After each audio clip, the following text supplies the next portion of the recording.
տվեք ձեր հարցը։ Ոչ, չեմ տեսել։ Հա, տեսանյութով տեսել եմ, այո։ Տեսանյութով տեսել եք, համարում եք, որ այնտեղ կային պատգամավորներ, ովքեր մասնակցում էին, հայհոյում էին, հիմա իրենց այդ պահվածքը խորհրդարանի պատերի ներսում, դες չի մտահոգում։ Ինձ մտահոգում է խորհրդարանի պատերի ներսում ցանկացած անտակտ արարք, ցանկացած բռնության գործադրում, ցանկացածի կողմից։ Բավարարում է ձեզ ինձ պատասխանը։ Ձեր աշխատասենյակում է, այնուամենայնիվ եղել թե ոչ։ Բոլորդ հավաքվել եք, չէ՞։ Սիրելի գործընկերներ, ձեր բոլորի երևի լրատվամիջոցները երեք գրել են կամ հայտնել են, որ Ռուբեն Ռուբինյանի աշխատակի սենյակում տեղի է ունեցել ծեծկռտուք։ Ուզում եմ բոլորիդ հայտնեմ, որ ձեր լրատվամիջոցների, եթե ձեր լրատվամիջոցները դրա մասին գրել են, հայտնած լուրը սուտ է, որովհետև ձեր սենյակին, որովհետև ներողություն։ Ասում եք բոլոր լրատվամիջոցները չեն գրել ձեր սենյակում։ Ուշադիր լսեք։ Մենք օրինակ տվել են, որ Ուշադիր լսեք ինձ, ասում եմ այն լրատվամիջոցները, որոնք որ գրել են, որ իմ աշխատասենյակում ծեծկռտուք է եղել, սուտ են գրել։ Հուսով եմ, որ այդ լրատվամիջոցները օգնականը կապ չի ունեցել։ Հուսով եմ, Զանգ չի արել ձեր եթե դուք մի անգամ էլ ինձ ընդհատեք, ես կդադարեցնեմ այս ճեպազրույցը։ Եկեք այս թեմայից։ Ներողություն, շարունակելով թեման,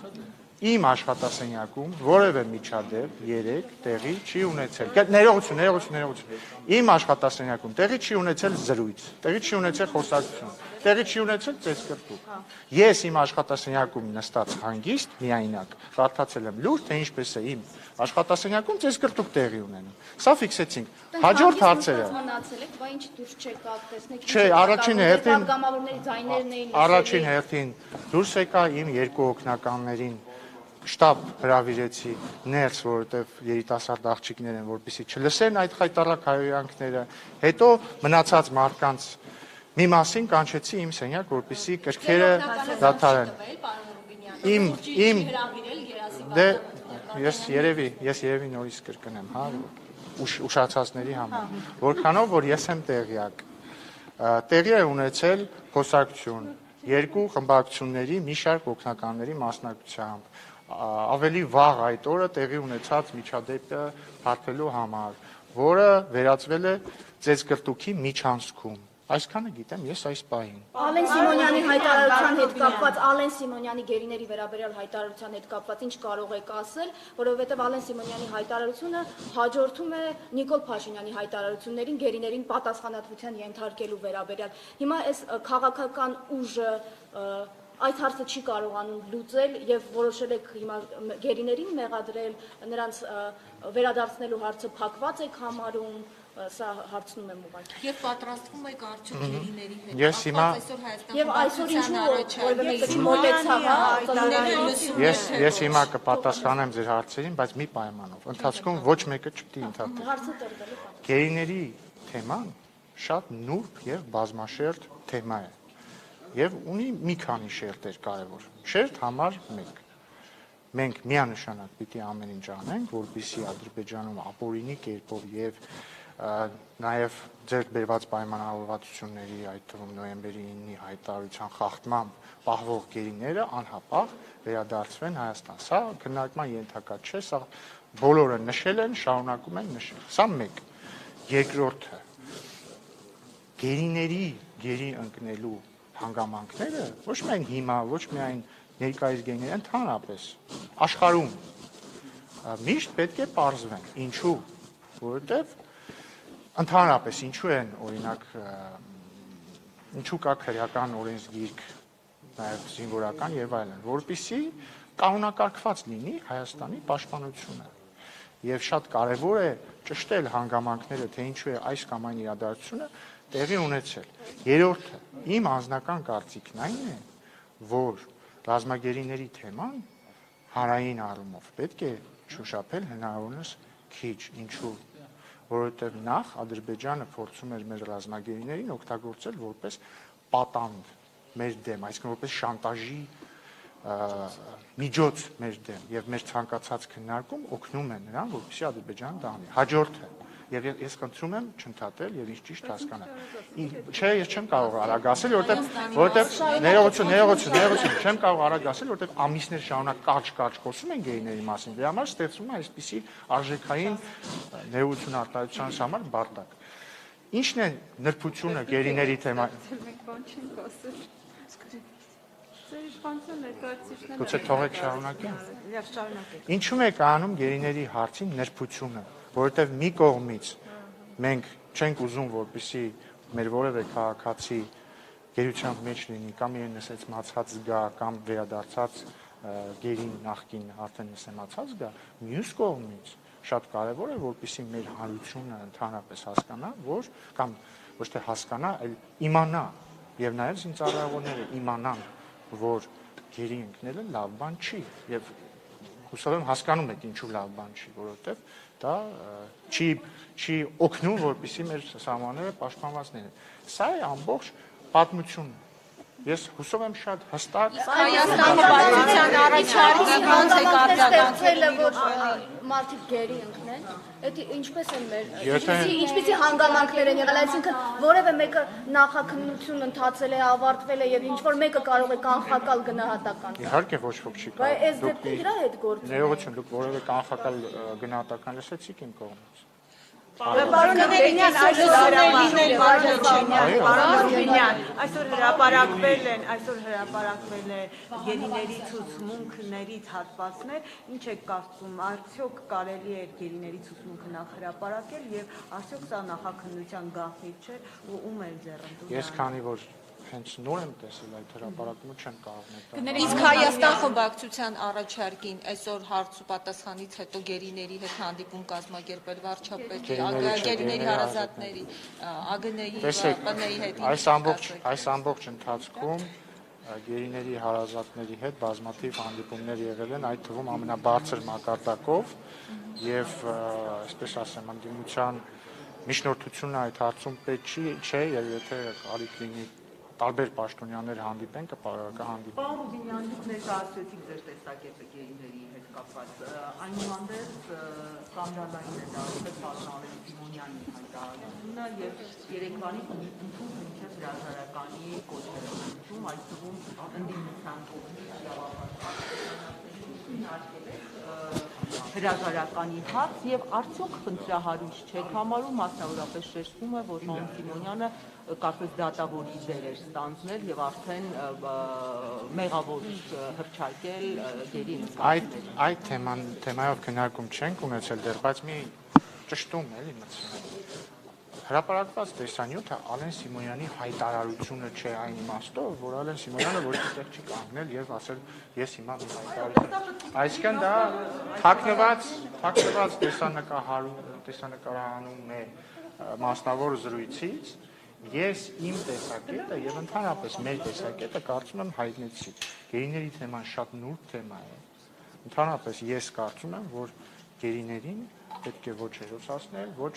նսեմացնել, նրանց արժանապատվությունը։ Փաշինյանի տեսակետից տարբերվող տեսակետեր արտահայտել Ալեն Սիմոնյանը։ Խնդրում եմ, էլի մի փորձեք տարբեր ինչ-որ նախընտրական շրջանում հերոսացնում գերիներին, ասում Բաքվի բանտերում մաքարող գերիները նրանք հայրենիքի ինքնիշխանության համար այսպես մարտնչող անհատներ են։ Գյորգ ջան, դուք փորձում եք հիմա ձեր հարցերով երկու արհեստական ծայրահեղություն ստեղծել, այսինքն դուք փորձում եք այնքան պրիմիտիվացնել հարցը, որ տպավորություն ստեղծի, որ կարող է լինել երկու կարծիք։ Գերիները հերոսներ են կամ դավաճաններ։ Իրականությունը նա պատրաստ էր որդու հետ փոխարինել, այդ մարդը դավաճան ինչու էր ինքը իր որդու հետ պատրաստական։ Տեսնում եք, հենց նոր դուք ապացուցեցիք իմ ասածը, կրկնում եմ։ Կյանք այդպես պրիմիտիվ չի, որ գերիները կամ հերոս են կամ դավաճան։ Կյանքը հետևյալի մասին է, մենք պետք է հաջողենք միաժամանակ այնպիսի հանրային դիսկուրս ծավալել, որպեսզի մեր զինծառայողները հակված չլինեն առանց պայքարի գերի հանձնվել։ Սա մի կողմից։ Եվ նաև ջանք գործադրենք, որպեսզի մեր վերադարձած եւ վերադարձող գերիների արժանապատվությունը չնսեմանա։ Սա մի փոքր դժվար գործ է հանրային դիսկուրսի առումով, որովհետեւ սա շատ նուրբ թեմա է, բայց ես նաև ձեզ բոլորիդ եմ խնդրում, այդ թեման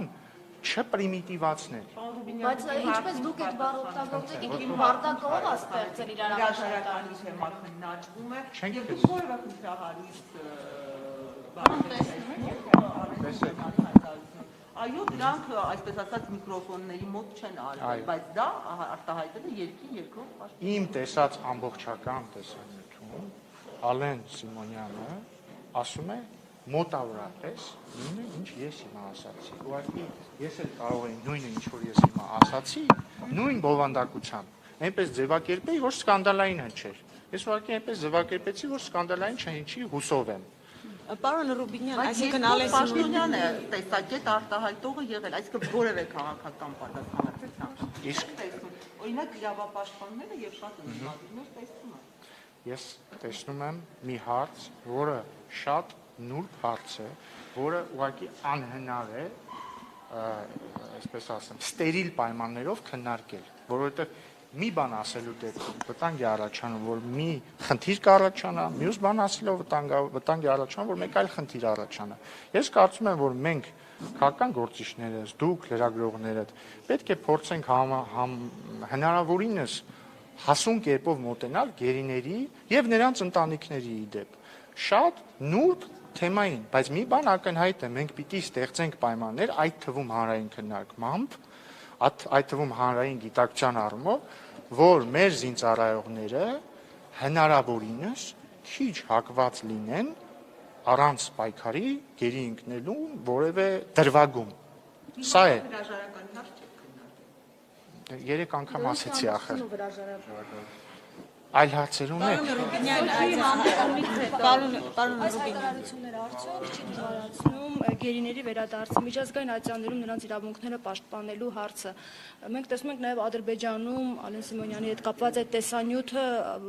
ադրբեջանական մամուլում տարածում քննարկումներ են։ Քանի որ առիթը բացվել է, ես մի երկար խոսեմ, էլի ձեզ հետ։ Ադրբեջանական մամուլում տարածվում է այսինչը, այս արտահայտությունը ես երևի վերջին մի տարվա մեջ մի 60 անգամ լսել եմ, ընդ որում տարբեր քաղաքական ուժերի կողմից, սա կարծես բան է դարել։ Էժան տրյուկ քաղաքական ընդդիմախոսին պատասխանելու։ Ադրբեջանական մամուլում տարածվում են եւ իշխանական падգամավորների, եւ ընդդիմադիր падգամավորների, եւ իշխանական գործիչների, եւ ընդդիմադիր գործիչների հայտարարություններ եւ այլն։ Հիմա ինչ մենք թույլ ենք տալու, որ ադրբեջանական լրատվամիջոցները կառավարեն մեր ներքաղաքական բանավեճը։ Միջազգային կառույցների ներողություն։ Գերիների մասով Հայաստանի Հանրապետության դիրքորոշումը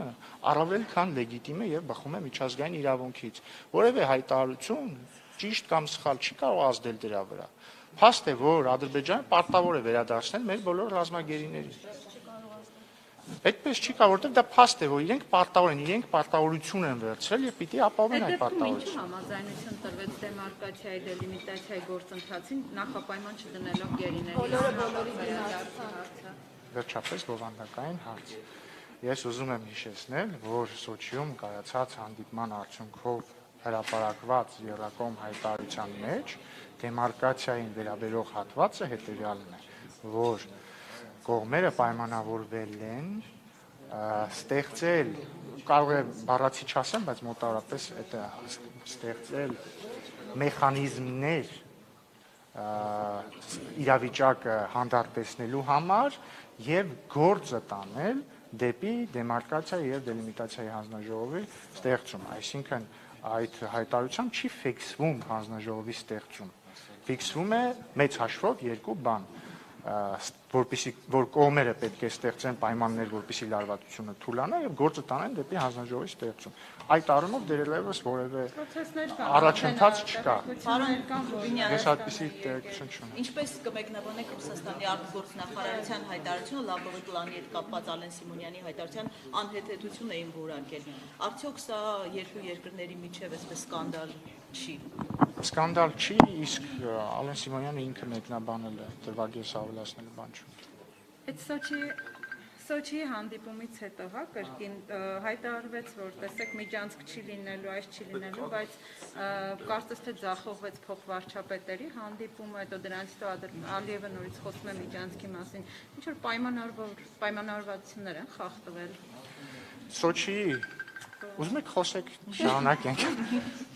Սոչի երակոմ հանդիպման արդյունքում, ինչպես եւ այդ հանդիպման ավարտից հետո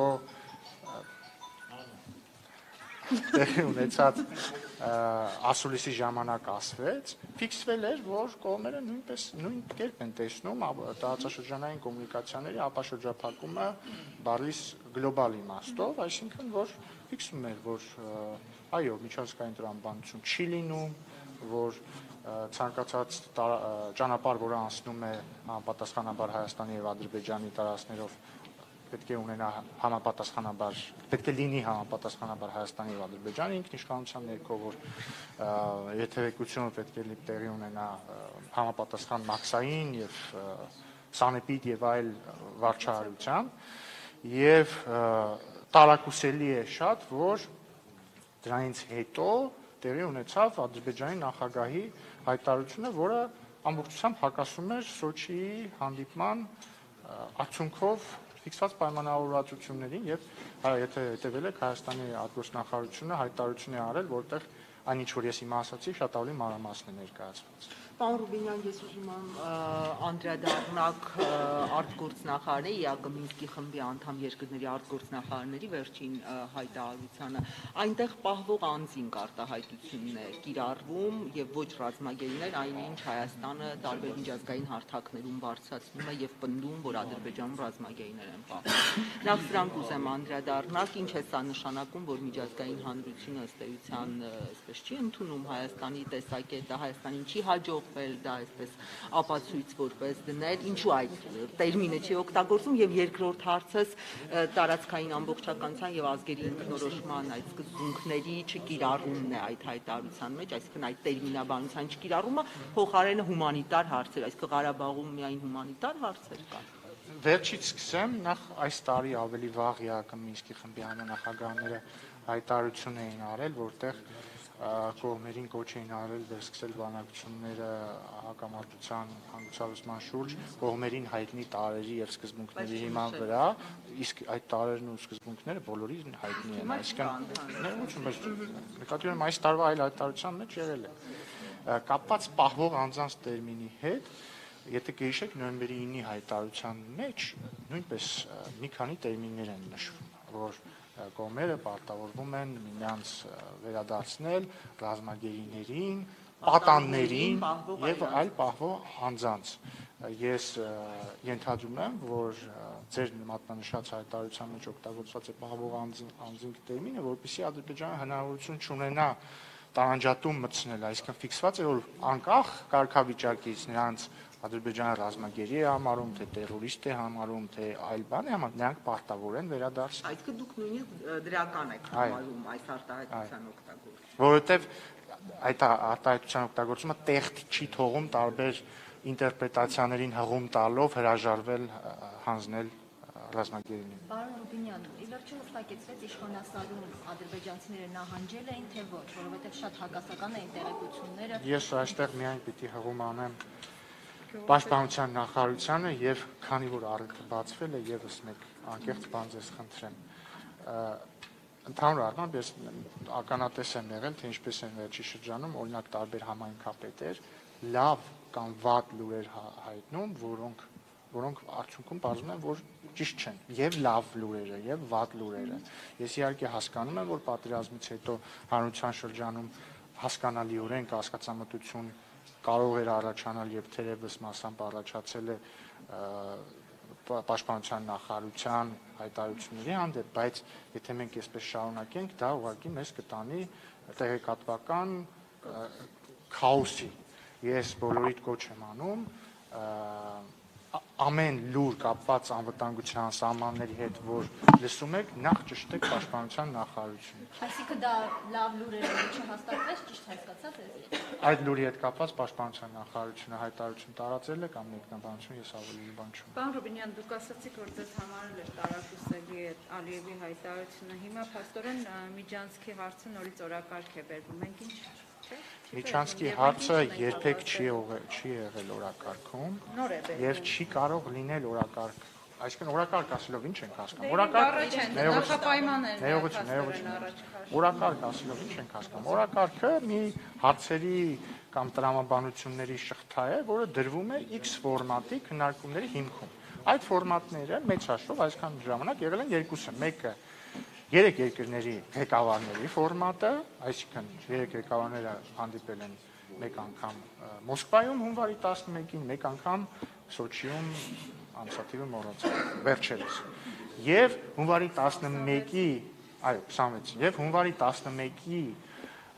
հանդիպման արդյունքում ստեղծվեց մի ֆորմատ, որը 3 երկրների փոխվարչապետերի համանախագահությամբ եռակողմ հանձնաժողովն էր։ Եվ այս երկու ֆորմատումն էլ, եւ երկրորդ ֆորմատում հատկապես, քանի որ այդ ֆորմատում ավելի մանրամասն է օրակարգը, երբևիցե որևէ միջանցքային տրամաբանություն չի քննարկվել։ Այսինքն բուն օրակարգում չի եղել միջանցքի թեմա եւ չկա։ Այլ բան, այլ կոնտեքստում վերջին հանդիպման ժամանակ է դեպքում ինչու է նիստը կիսատ ավարտը դադարեցվել, այսինքն ինչ որ բան է, չէ՞, մեզ համար ոչ շատ նիստը կիսատ չի դադարեցվել, այլ հարց գրասենյակից ազատությանն էին։ Չի դադարեցվել կիսատ, այլ հարց, որ նիստի արդյունքում դեռևս չի հաջողվել գալ որևէ համաձայնություն։ Միջանցքի ու ճանապարհի տարբերությունը խնդրում եմ, էլի, որտեվ այդքան էլ հասկանալի չի։ Բացատրեմ։ Եվ մեր ճանապարհները, որ ճանապարհներն են կոնկրետ հասկանում, միջանցքով իրենք ինչ էին ստանալու, ճանապարհներով ինչ են ստանալու։ Նախ միջանցք, չեմ կարող ասել միջանցքով ինչ էին ստանալու, որտեղ միջանցքով ոչ մի բան չէին ստանալու, որտեղ միջանցք ոչ մեկ չէր քննարկում։ Բայց ընդհանրապես բացատրեմ միջանցքի եւ ճանապարհի տարբերությունը։ Ճանապարհը պարզ բան է, այսինքն ոնց են Հայաստանի քաղաքացիները ոնց կարող են մտնել Վրաստանի տարածք եւ ավտոմեքենայով գնալ Ռուսաստան, հատելով Վրաստան։ Դա ճանապարհն է։ Դա բաց ճանապարհային կոմունիկացիան է։ Միջանցք ասելով հնարավոր է հասկանալ երկու բան ընդհանրապես։ Մեկը օրինակ տրանսպորտային միջանցքն է։ Օրինակ մենք էլ մեր հյուսիս-հարավը կարող ենք անվանել միջանցք, բայց դա ըստ էության նույն ճանապարհն է, որ ուղղակի բառի հոմանիշային տարբերություն է։ Բայց կա միջանցքի մեկ այլ կոնտեքստ, որը ըստ մեր ընկալման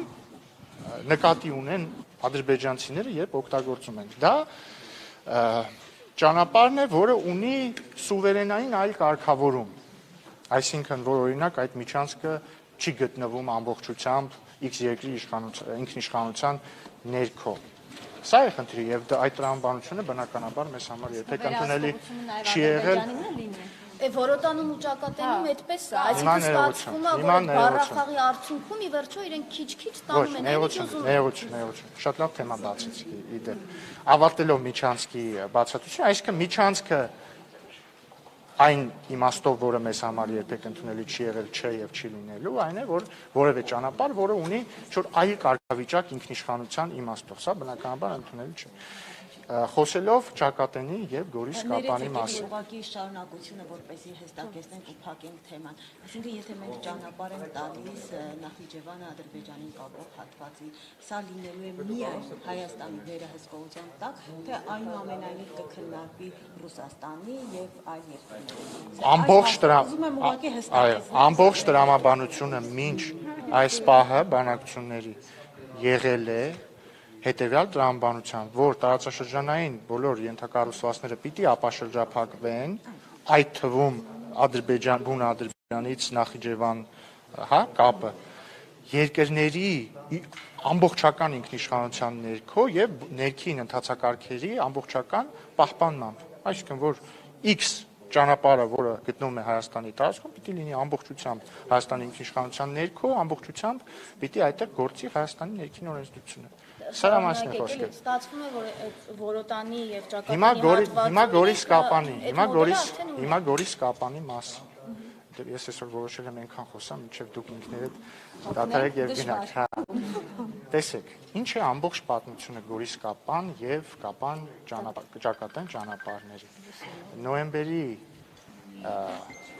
9-ից հետո, այսինքն 44-օրյա պատերազմից հետո ստեղծվեց իրավիճակ, երբ Հայաստանի զինված ուժերը հետ քաշվեցին խորհրդային Հայաստանի սահմաններ։ Այստեղ ձեր մոտ հարց կառաջանա։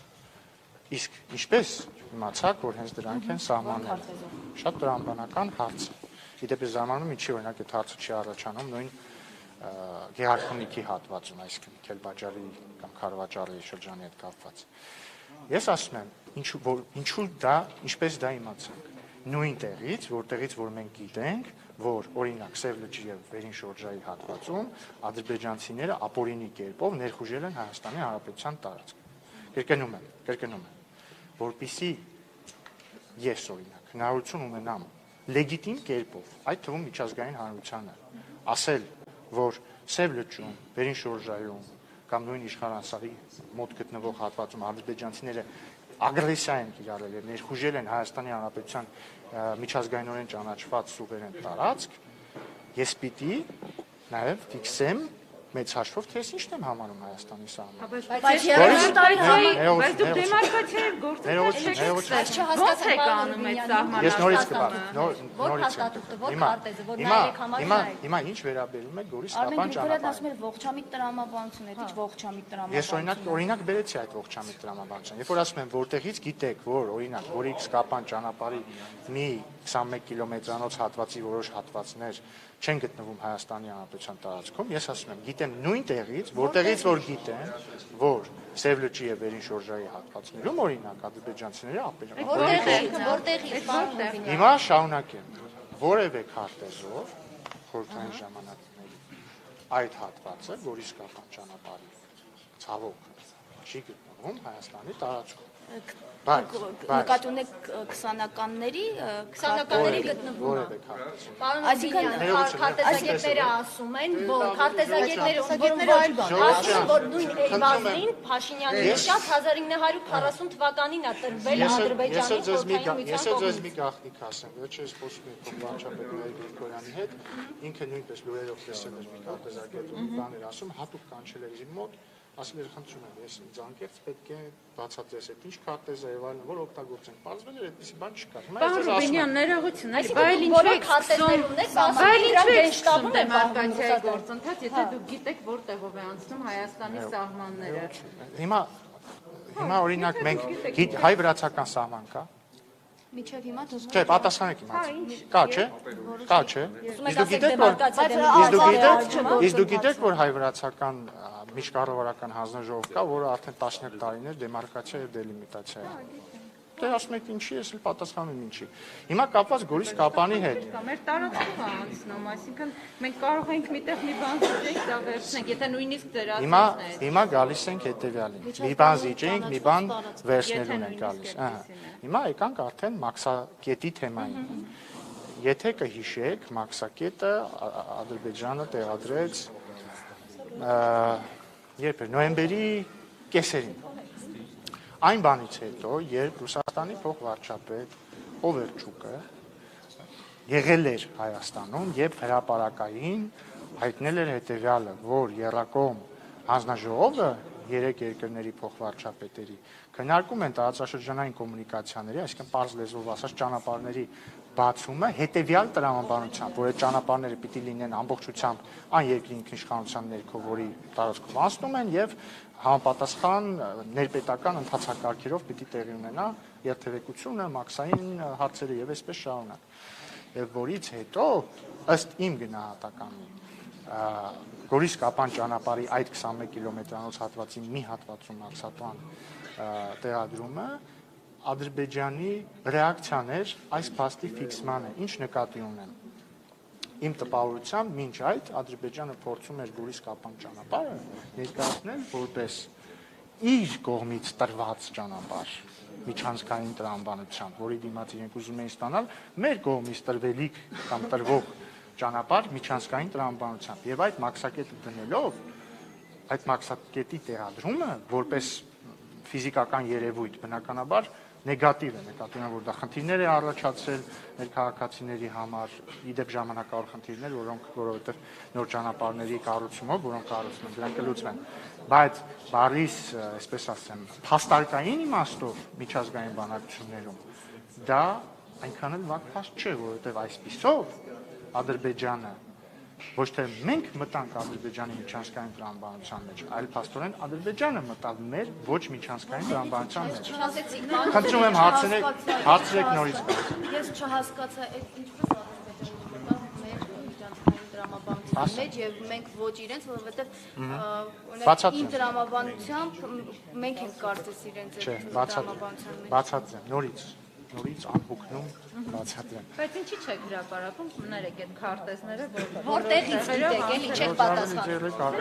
Եկեք բոլոր մեր բան ունեցած ռազմական քարտեզները։ Չէ, պարոն Ռուբինյան, որտեղից Որովհետև ասեմ ինչի, որովհետև դեմարկացիա եւ դելիմիտացիայի գործընթաց սկսված չէ,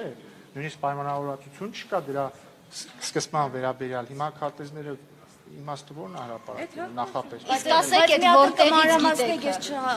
Հիմա նորից եմ մանրամասնում, Ադրբեջանը մինչ մաքսակետի տեղադրումը Գորիս-Կապան ճանապարհի այդ հատվածում։ Իդե բոլոր հստակեցնեմ, էլի, երբ որ խոսում է Գորիս-Կապան ճանապարհի մասին, դա ամբողջ ճանապարհի մասին չէ խոսքը։ Այդ ճանապարհին մի 21 կիլոմետրանոց հատված, ու նույնիսկ այդ 21 կիլոմետրը չէ Ադրբեջանի կազմում, այդ 21 կիլոմետրանոց հատվածում ճանապարհը տեղ-տեղ մտնում է Հայաստանի տարածք, մեկ-մեկ տեղ-տեղ մտնում Ադրբեջանի տարածք։ Քննարկումներում իմ տպավորությամբ Ադրբեջանը փորձում էր այն փաստը, որ մեր քաղաքացիները անարգել երթևեկում են այդ ճանապարհով, ներկայացնել, թե իբր սա իր կողմից տրված ճանապարհն է Հայաստանին, այսինքն սա է իր կողմից տրված կոմունիկացիաների բացումը եւ առանց մաքսակետի հետեւաբար միջանցքային տրամաբանության։ Երբ որ կրկնում եմ իմ գնահատմամբ Նաև Ռուսաստանի ներկայացուցիչի կողմից ֆիքսվեց, որ կոմունիկացիաների ապաշրջափակումը պիտի տեղի ունենա ոչ միջանցքային տրամաբանությամբ, իրենք այնտեղ մաքսակետ տեղադրեցին։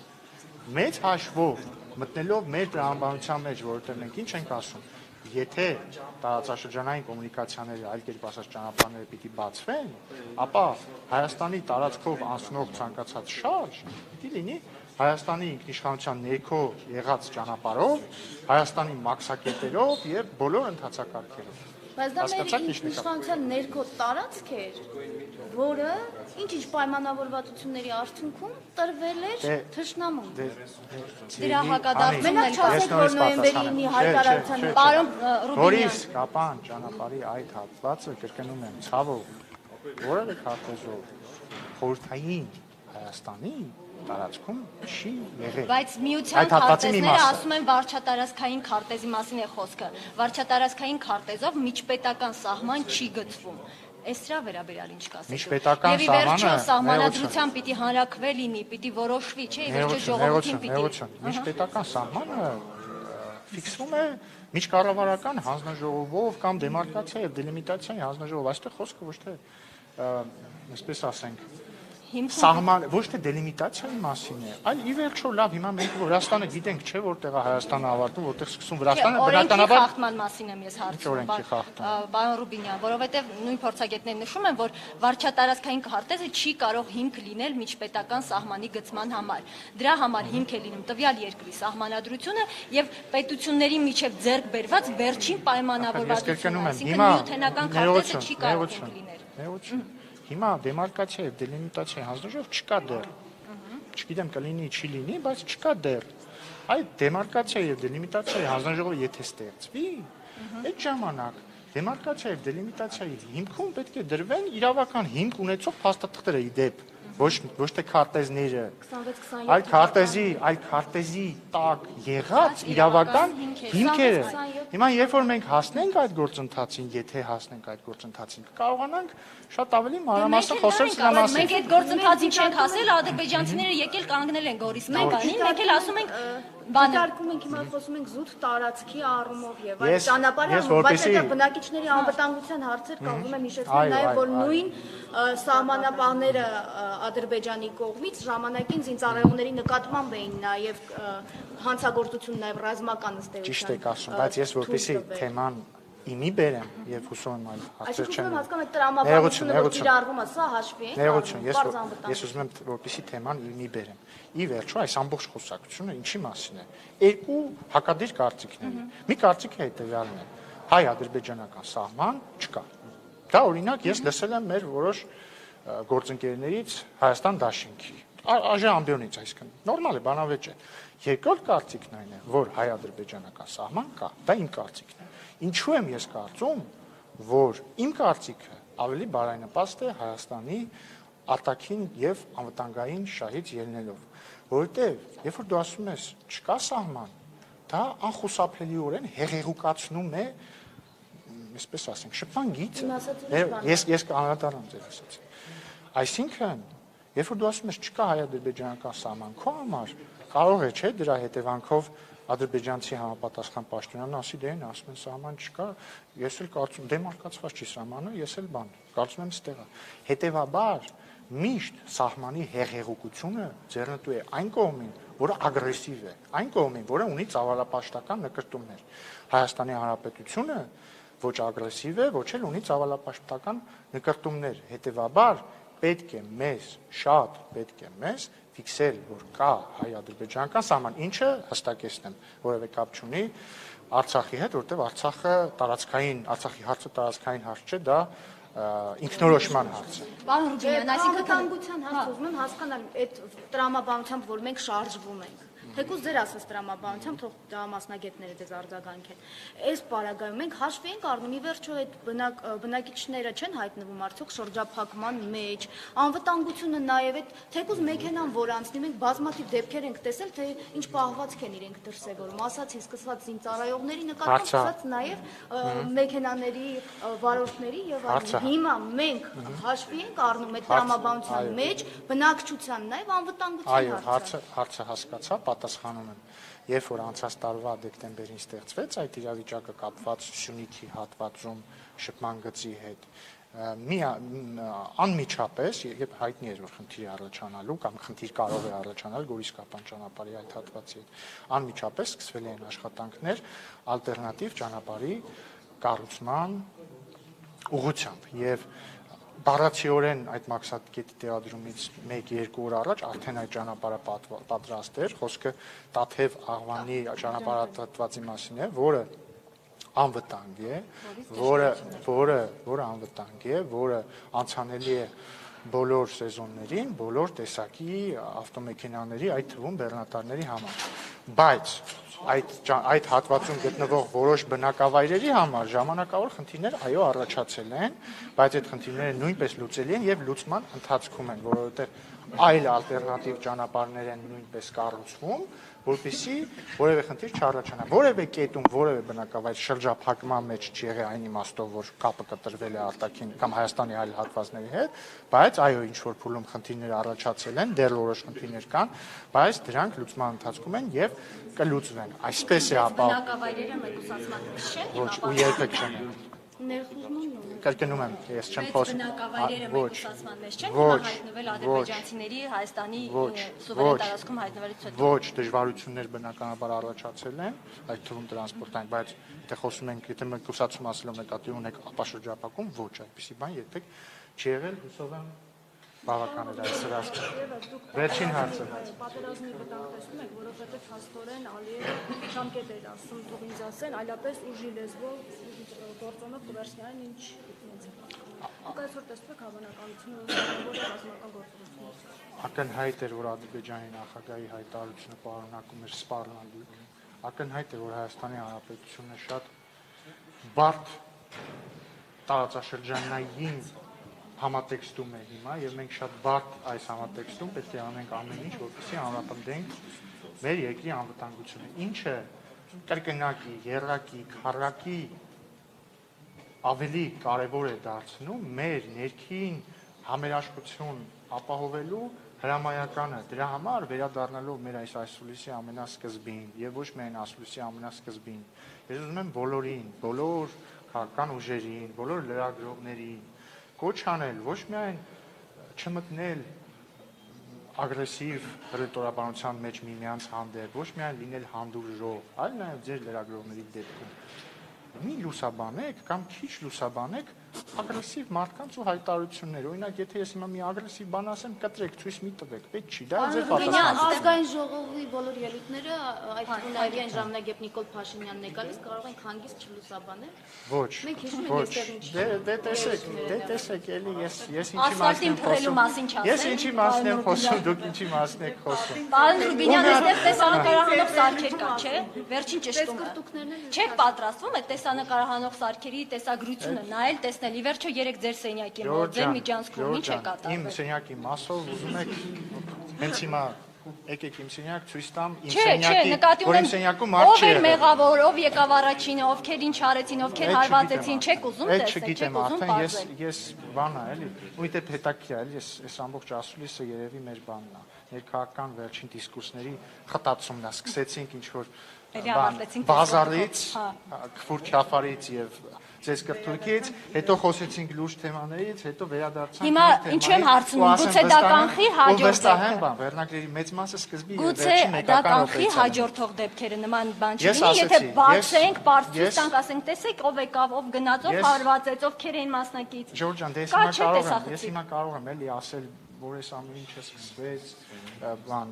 անդիմադիրների օգնականից, որ այսինչ ամսին արել է սա, բայց Գուցե օգնակ պարզվի, որ օգնականից չի Գուցե տեսագրությունը դրա ցույց համար տա։ թող պարզողները Դե այդ եմ պարզեն, ասում, ինչու ինձ դա չպարզել։ չի- Ինչու կպարզեն, ինչու չեք կպարզեն։ նախաձեռնում, օրինակ, որ Դա տեսագրությունը հանվի։ Դրա համար համապատասխան գերատեսչություններ կան, եթե ուզեն թող անեն, ես ինչ անեմ։